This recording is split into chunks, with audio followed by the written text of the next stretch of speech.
welcome back to Good Morning Boss. Ngayon naman mga boss, hindi talaga natin maitatanggi na marami pa rin ang mga mahihirap sa ating lungsod. Ngunit ginagawa naman ng ating pamahalaan ng kanilang makakaya, lahat ng kanilang makakaya upang matulungan at maibsan ito.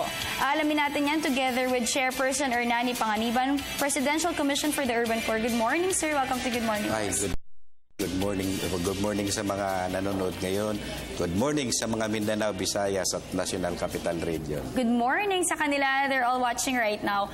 Sir, to start off, alam natin marami pa rin talaga ang mga mahihirap sa ating lungsod. Ngunit we're actually doing our best para matulungan silang lahat. Kamusta ang mga informal settlers?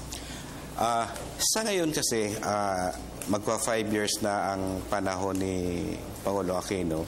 Ang ginagawa sa ngayon ng PCUP, sa kasalukuyan, inaayos natin yung sinasabi natin yung protocol, paano ba natin sila ililikas? Kasi yun naman talaga yung problema. Ngayon, sinubukan natin, nakausap na natin yung 17 cities, may ginawa tayong struktura o panuntunan na ito'y magiging gabayan. Inantay na lang natin yung tamang proseso kung kailan ito mapirmahan para lahat-lahat may uniform na. Okay. At yan yung, may kaugnayan, alam mo kasi may covenant si Pangulong Aquino sa urban poor natin. So, isa yung kasama sa mga covenant. Yung pangalawa, pinag-aralan natin yun kasi ang role ng PCUP is monitoring. So, for the last how many years, walang Pangulo na nangyayari na pinag-aralan talaga ito sa panahon ni Pinoy. Yung post-relocation natin. Ano ibig sabihin ng post-relocation? Itong mga natin ang katanungan, bakit ba sila nagbabalikan? So ngayon, handa na tayo ng proseso dyan. Pangatlo, yung pananaliksik natin, ilan ba talaga yung bilang ng mga urban poor, may pagbabago ba? Yun yung ginagawa natin sa kasalukuyan. Tapos, meron tayong pinanghahawakan na yung pre-demolition conference na for several times dito sa programa ninyo. Salamat sa Channel 4 kasi na ano natin yan sa buong bansa. So ito ngayon yung ginagawa ng PCUP sa buong Pilipinas. Actually, sir, para maintindihan ng mga viewers natin, kalamitang problema kasi is kung saan sila ililipat. So tendency, dinedemolish o ang nangyayari, kung ililipat sila, i-relocate sila, yung mga kapatid nating mga informal settlers, bumabalik ulit sila dun sa dati. Kasi number one, yung when it comes to livelihood, wala silang trabaho dun, walang makitang maayos na trabaho, walang malalapit na institutions, or sabihin na nating malapit sa city. So, nangyayari is tendency, bumabalik sila. Yung iba naman, binibenta nila yung mga lupang ibinigay sa kanila. Tapos, iba naman pinaparenta, ginagawa nilang business. So ngayon, ang Aquino administration, of course, together with PCUP and other participating agencies, meron kayong tinatawag na pre-demolition conference kung saan aayusin ng iba't ibang mga yung mga karapatan at yung mga kailangan gawin para dito sa mga informal settlers na ito. Sa ngayon po, kamusta po yung pre-demolition conference? I believe sa Aquino administration lang nagkaroon nito. Tama yun. Ang pre-demolition conference, ang may akda dito, may brainchild nito si dating Secretary Robredo na pinayabong lang ng PCUP. Pagbibigay, alam mo dati, 2011, 2012, 252, 256 ang figure natin sa eviction and demolition. Almost half dito, medyo confrontational at nagkakasakitan. Pagpasok ng 2013, pagpasok ng 2014, makikita natin halos wala pa ang namonitor na 10 dahil sa pre-demolition conference. Ano ibig sabihin ng pre-demolition conference? Ang PCUP kasi ay magsasabi kung dapat magpo-provide ng police assistance.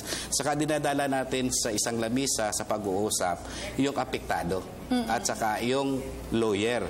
Yes. So, lahat ng involved sa local government, kaya naiwasan natin yung gulo. Ang maganda niyan, very effective itong pre-demolition process na tinatawag na ito kasi may pag-uusap at pagkakaintindihan from both parties, from the government and from the informal settlers. So, inaalam natin lahat ng mga kailangan ng mga informal settlers, lahat ng mga gusto nila na ibinibigay at iniintindi rin at saan ibabalik sa kanila.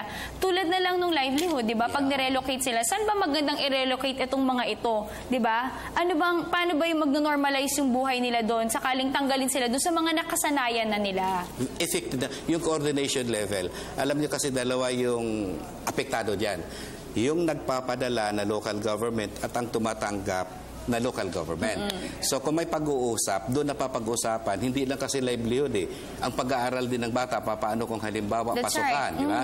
So lahat na ito ay inaayos sa pamamagitan din ng pag-uusap doon sa pre-demolition conference. Okay. And sometimes, may mga ilang NGO din na nakakatulong problema yan So yun yung inaayos natin ngayon, yung sa level ng pre-demolition conference na tanging sa Pinoy administration lang nangyari ito. Alright, so nakita natin na it's really very effective itong pre-demolition process at it's a very successful program under PCUP and Aquino administration. Ano pa ba yung mga iba nating achievements under PCUP or your projects and programs na may pagmamalaki natin? Alam mo, very effective ngayon ang ginagawa nating memorandum of agreement with, like for example, TISDA. Ano ba yung bibigay nila sa Urban Poor? Agreement with the So Dole. may mga integration. Yes, Dole. Ano ba yung Collaboration. tutulong natin? Pag sa DEX, sa CHED, ano ba? So yun yung mga ginagawa ngayon ng ay tuloy-tuloy na consultation. As a matter of fact, ngayon may Mindanao Urban Poor Council meeting sa Mindanao ngayon na nangyayari. Yung coordination doon sa policy at saka sa mga issues na dapat malaman ng national government, yun ngayon ang tinututukan ng PCUP. Alright, so sir, before we end, since may mga nalalabi pang panahon ang Aquino administration, ano ba yung mga ipagpapatuloy niyo pa po ninyong mga programa under PCUP? Alam mo, si Pangulong Pinoy at saka si Secretary Maruas, may 10-point covenant siya sa Urban Poor. Alam ko, yung 10 issues na ito ay hindi pa rin namin natapos. So siguro yung continuation ng 10-point agenda sa 2016 sa daang matuwid ng Pangulo. At dapat siguro naintindihan din yung problema ng Urban Poor para malulutas natin ang programa. Alright, thank you so much for joining us this morning. That was Chairperson Ernani Panganiban from Presidential Commission for the Urban Poor.